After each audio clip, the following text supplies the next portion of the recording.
for today's video, we will going to talk about our experiences during pandemic. And it seems like nag-iisa tayo for today's video. So for today's video, I will going to call my friends so that we will going to talk about our experiences during pandemic. Hey, hello guys! So there they are. So before we start our topic, we would like to introduce ourselves. So hello guys, I'm Dan. I'm Amanda. I am Charmaine. I'm Faith. And I'm Lindy. And we are the Squad Girls. And for today's video, we will going to talk about pandemic on how pandemic affect and shape our lives. And we prepare some questionnaires here. We prepare some questions here sa aming mahiwagang banga. And if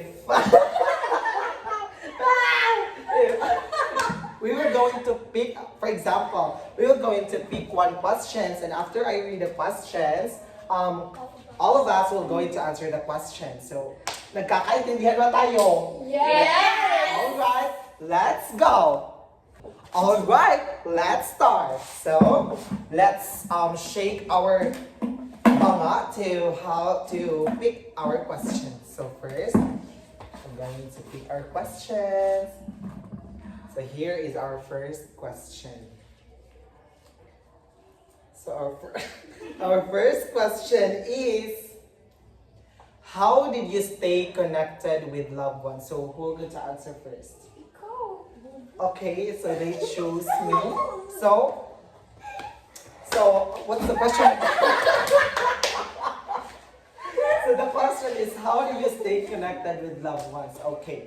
So during pandemic, it's really hard to connect to other people, most especially that this crisis is, it's surrounded everywhere in the whole world, not just in our country, in the Philippines. Yeah. And with the use of technology, social media, just like Facebook, that's the thing, or yes, that's the thing, like cell phones to communicate to the just like our gadget, yeah. Even though we cannot go outside, Yeah. cell phones are very useful during Correct. that phase. Yeah. Yeah, we can communicate the. How about you, Amanda? I don't have any experience. No, they're just so funny. Yeah, just like what Charmaine said, that using gadgets, that's the purpose. Easiest way, convenient Yeah. store. That's one of the convenience thing that we should able to do to communicate, most especially Stay connected with your loved our loved ones who are working in abroad. So yeah, that's I think that pretty goes well. yeah, exactly. So we're going to Pick shake. Yeah, pick Amanda. and shake the mahiwagang. Go, Mahiwagang go, banga. Faith. Shake. We're going to shake our banga. Stand. So, what's the next question? Go, Faith. Shake mo na yan. Let's shake our Shake, banga. Gosh, I'm so nervous. Let's speak Oh my God! It's My like heart is breaking. So, Oh my gosh, I'm scared. So our nervous. question is, It looks like I'm the did you international. experience financial hardships? Exactly. Yes, Yes. of course. Especially my parents they don't have a stable job. Yeah. And also me, you know what? When my mother was also an employee of the government before in the municipality, where during pandemic it is really hard for them to work outside because there are some protocols that has been implemented, and You have to follow it's it. really hard because it's really hard to find job, most especially that outside our houses it's very strict. And And also given that we are in the province area, it Yeah, would also exactly. be like how about you, Landy? So as for me, Dan, even though my father has a job, a stable job, we still experience a financial hardship. Kay it is very costly baya kay kanang ang pamaliton ato nga panahon kay kanang mahal, yes, Yes. very expensive. Mo to kanang naglisod jud gihapon mi kay kanang si Papa rin nagtrabaho sa mga abad. Mo to. Yeah, we all Yeah. would We all experience agree and on that. struggle, yeah. Very relatable. Shake, shake, shake! Let's shake our banga. So, Ooh, sino papasok sa top 20? oh my god, I'm so nervous.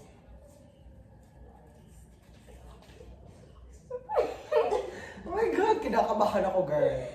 How did you maintain your mental health? For me, during that time, it was very hard to like maintain my mental health given that I am isolated. Like I cannot go outside, I cannot meet my friends, and True. like some of my loved ones is also far away from me. But how did I maintain? Using still the gadgets, I still can connect with the people around me, and like even if I am facing like things in my own, sometimes I can share it to them even though we are not like physically meeting each other. So yeah, I was still able to maintain it by that. How about you, Dan? Oh my God, how did you maintain your mental health? You know what? During pandemic, we are being forced by the government rules such as wearing face masks. And Stay at home. I really admit that I was so depressed during that time. I mean, how can we, I mean, it's really hard during that time to wear face masks that we cannot, I mean, it's not our common days to, I mean, hindi naman, like, kanang dili na to bitaw, kanang kada adlaw nga gibuhat na Yeah. nabuhat na to, sumunod tag napugo, something like that. So, I think my mental health during pandemic was Like 50-50? also been affected. Yes, Yeah. actually 50-50 it's siya. So, how about you, Amanda? So what's the question again? How did you maintain your mental health? So during the pandemic, I maintained my mental health by making myself busy doing new things like Right. reading, doing exercise and cooking so that that's it. Yeah, finding new hobbies. Exactly. That's one of Yes. my, I need What to about add. you, Very Faith? relatable. By the way, to ad-lib my answer, I also used TikTok during pandemic. Yeah. Yeah, Like TikTok very. was Yeah. trending during pandemic. Correct. What's the question? Here's the question. Let me read it for you. They're so funny. So the question is, how did you maintain your mental health? During pandemic, I maintained my mental health by doing workout, Yeah. going to gym, going to Wow. the gym. Nice. How about you, Landy? So just like all of you guys, I also did kanang reading, exercising, and Finding new like hobbies. finding new hobbies, and then reading were just mostly. Oh my God, Wow. they're so very readable. Yeah. And Even though it was so hard for everyone to maintain their mental health, we still did, and I think we did a great job for that. and during pandemic, it's really not easy. Yeah. It's really not easy too. Exactly. So who's going to do next? Lindy. Ako? Lindy, go Lindy, shake it Shake, off. Shake, shake. Sorry, bukat kayo siya. My God, let's do this. My nerve is racking at this moment. Really? Yeah. So the question is, how did pandemic impact you as a student? Oh my God.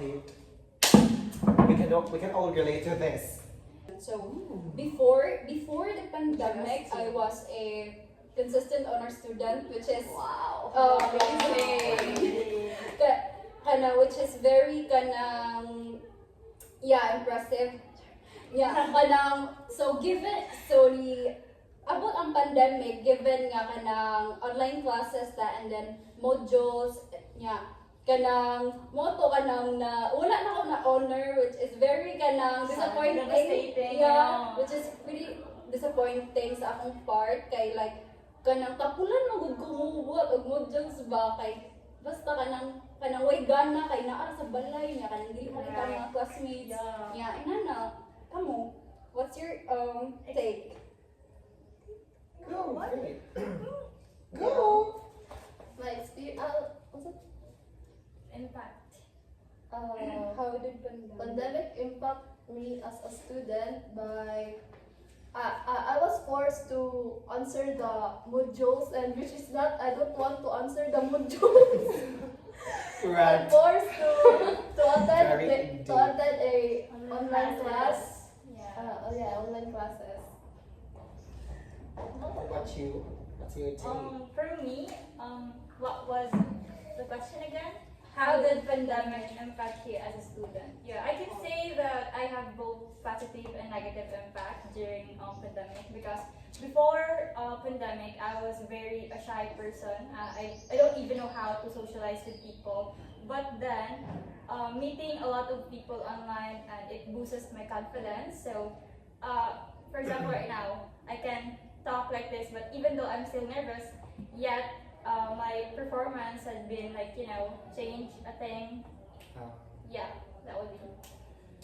Okay, so the question is, how did pandemic impact you as a student? So it's just like you, Charmaine. I have, turning around. yeah, just like Charmaine's answer. It's like There's, we're in oral recitation. Yeah.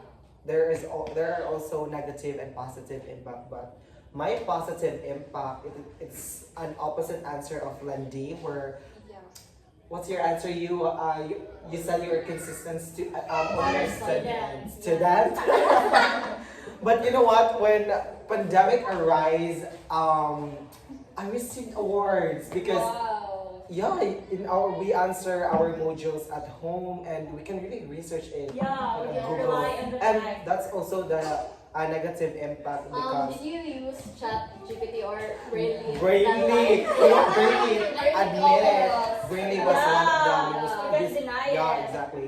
And negative impact is as a student, we tend to be so lazy Yeah. because we That's are so always relying on the internet. So I think Yeah. that's the most Same impactful goes thing with you. happened to me as a student. How about you, Amanda? So all of us experience online classes and modules. So it's very Yeah, hard exactly. to adjust at first, but nadugay kay makuha na siya pero kapoy jud kayo kada magbuhat na gani ka sa module nimo nga upan ay pass. Correct, Robbie. Correct. So I think that's our take. What's the impact of how did the pandemic impact of students? Okay, so another down. So there's 1, 2, 3, 4 questions left. So I wonder what could that oh be? my god. The question is, oh my gosh, It's all mood, guys. oh my gosh, this has been I don't know. So listen, guys, so we'll pass that Yeah, question. it's so hard. We're not a candidate Or here. pass. We're not entering the podcast. Exactly.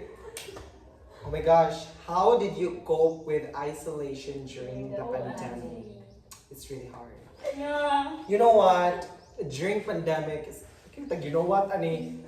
During pandemic, it is the word quarantine or isolation is very popular during that time. But to me, it's really for me, in my own opinion, based on my experiences, it's really hard to adjust during that time because knowing the fact that I am so very laagan or kanang very outrageous person. I always travel. I always do things that can make me happy. I always go out with my friends, parties, something like that. And when COVID-19, The quarantine came. yeah, exactly. It's really hard. We are being forced by the government rules. They implement so many strict rules, and it's really hard for me. yeah. For being an outrageous person. How about you guys? Yeah, it might be hard, but we need to follow their ano ka na? Rules, Yeah, their policies, rules yeah, for our exactly. own safety side. Correct. And what's the question? Isolation. How did you cope with isolation during the pandemic? Coping? Siguro, more on gadget long jud para Exactly, dili ko same, life. same. Like, marag, nagdepende lang ang life sa gadget. That's how I entertain myself Yeah, at home. para, kay, it's so hard man good nga, dili mo entertain mo galingan niya. Exactly. You might get depressed, kay you can't see your friends, a lot of people, like, you're just in your room with your families, but that time, dili kayo mo, kanang mo communicate via yes and mo phone. Exactly. So yeah, that would be all. What's the question? So how do you cope with isolation during the pandemic? So during the pandemic, nag-surf project ko sa internet jud na then kanang drawing ana ko to enhance my skills. Yeah. So for me, how did you cope with isolation during the pandemic? Akong coping mechanism pag pandemic kay ko na jud gadgets at same sa inyo guys and watching TikToks, reading, Wattpad, something like that. Yeah, sleep sad. Sige ra gawin siya na. Yeah, Bed I love rotting. sleeping. Yeah, I was so It's chubby like during our daily pandemic. routine Yes. na. Daily routine. Exactly. So guys, go shake the banga. Oh my god, it's still there's How many two left? Oh my god, there is 2 Shake, left. shake, shake. Oh, it's so heavy, man. Wait to shake. Yung left and the shape. Look at it, always still. Exactly. Yung the juice Grabe, man thick. check ka. Oh, ay, mga data. Okay, wait. 1G. I'm getting nervous. Ooh. What were your biggest challenges during lockdown? Oh my Atong god. question ba? It's like the answer are just Balik-balik. circulating. Yeah. Yeah. Balik-balik circulating. Pero yeah, my Grabe, biggest ito yung routine lang. Yeah. Like biggest challenges during lockdown is same as our answer before. It's like to meet our it's hard to meet our loved ones or our friends outside. I think that would be the hardest. Like about academic side, we can learn much. Kay online man good nga you can easily search online. So yeah, mo jud na akong kuan. I think she takes all the points. Yeah. Same as our answers. Yes. She really answered well. So we'll go to our last question. But we have one general questions here. We Yeah. prepared one general questions here. So for our last bullet na question would be What would that be?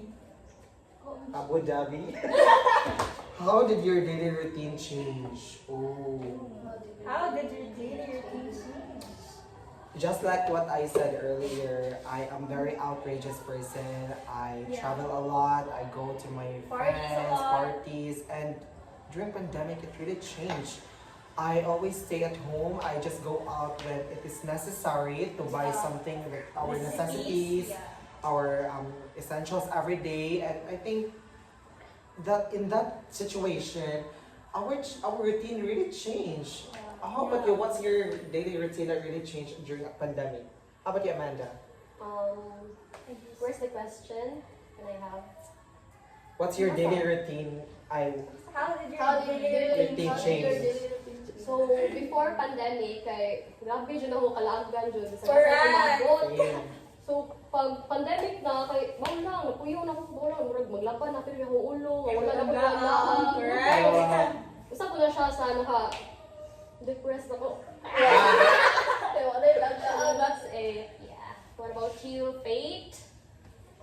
I forgot my daily routine before pandemic man oy, pero I can remember na sige nga po kuglaag jud. Sige may kanang ko sa mga barkada, tapok-tapok sa ka balay. Nga. Kato na pag ano sa pandemic kay kanang wala na puyo ko sa balay, nangakuan, depress, bored and all kay wala na yung nalaan. Yeah. Exactly.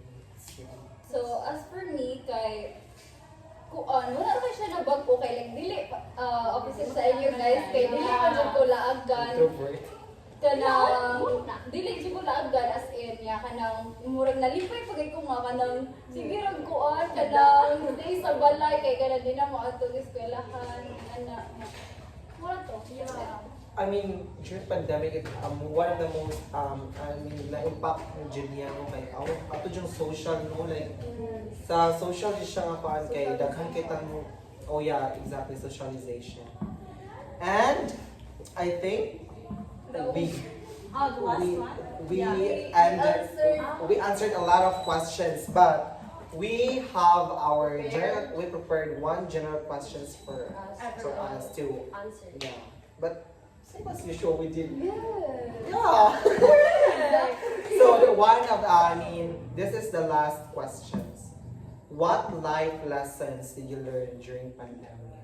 As for me, I believe that the greatest lesson that I've learned during pandemic is that we should be thankful and grateful for every day that is happening, because I've seen. Knowing that we've been isolated, quarantined, there are so many families where I mean, wala nagkita or they can communicate, most especially who are working at abroad. But I've seen so many people who are working in medical, just like the frontliners, doctors, nurses, who work tirelessly just to cure and just to heal who are victim or who are infected of the COVID-19 virus. And I really salute to all of them because they are our heroes during that time, and most especially the securities, the armies who always been securing everyone to have safe spaces because during pandemic there are still travels, but it's really been minimizing. And they are the one who always been securing for the passengers, for the travelers who are going home, and they secure the quarantine people. And I think that's one of the great lessons, that we should be thankful and grateful for everything that is really happening. And at least now we surpassed during that time, and we survived during that's one of the great lessons, that we should be grateful and thankful for what's happening every day to us as an individual. So how about you, Amanda? So for me is life is unpredictable and we should cherish our time with our family, friends. Yeah. Yeah, loved ones. Yeah, that's it. It's very important that we should cherish every moment for our families. What about you, Charlie? As what Amanda said, I agree with you that life is very, very unpredictable. So for me lang, kay, I think we need to enjoy like life, like do a lot of things, even though mga di na kaya, kay do it now or you'll regret it forever.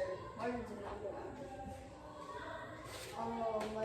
My pandemic experience taught me valuable things and actions, like to cherish our time with our loved ones, especially with our family. Pero paano ba yapon, no? Kanang risky jud kaayo nga kanang magtrabaho dun sa industry kay naakoy kanang auntie nga nurse siya, then kuan Don't cry. Go. nga nurse siya na nagtrabaho siya sa industry nga kanang risky jud kay ang trabaho kay kanang kuan ba ya nabay uban na nakamatay. Yeah, there's so Kanang many every who lost their day lives. nagkuhan ba sila Oh, there's so many reasons of cause of death We were during so that time. grateful ba ato kay kanang nakasurvive jud siya Yeah. sa trabaho jud. Yeah. And buhay pa siya karon. Yeah, you should be thankful for that. So for me, the most important lesson that I have learned during the pandemic is that, and just like all of you guys, we should cherish and savor every moment of our lives. And then amidst the pandemic, there's still beauty ba? Kay like there are people nga they have reconnected with their loved Like, ones. nag-bond sa Yeah, fam. just like that. Spending quality time with people. Yeah, that's it. The pandemic really gave us both positive and Yeah, negative. exactly. And we should still be grateful and thankful that we survive. Yes! Positive. Yeah, but Totally. there's still the thing that there are so many families, there are so many people who lost their lives during that time, and Deepest, So deepest. sad. yeah, sympathy to all the people who lost their life. But still, that's God's plan, and we should be grateful that we are one of the survivors during that crisis. Because that's the whole world. Yeah. It's been affected. It's Yes. affected. Yeah. Luckily. So I think we. It lasted like around how many years? Was that? Really? 4 years. No, it's only 4, 3, Three. 3 years. 2019 start and it ended in 2021. No, 2022. It's, Like half? Half Yeah, a a year. yeah, it's really long. Like imagine Survive. there are so many businesses as well as been affected. Yeah. Local businesses and Bankrupt. So I think we made it. Yes. We go to the finish line. 30 years na Oh my god. So Oh, yes. go for the finals. Oh my god. Yeah. Good luck. So I think that's all guys. So once again, I'm Dan I'm Amanda. And I am Tremaine. I'm Faith. And I'm Lindy. and this is the Squad Girl.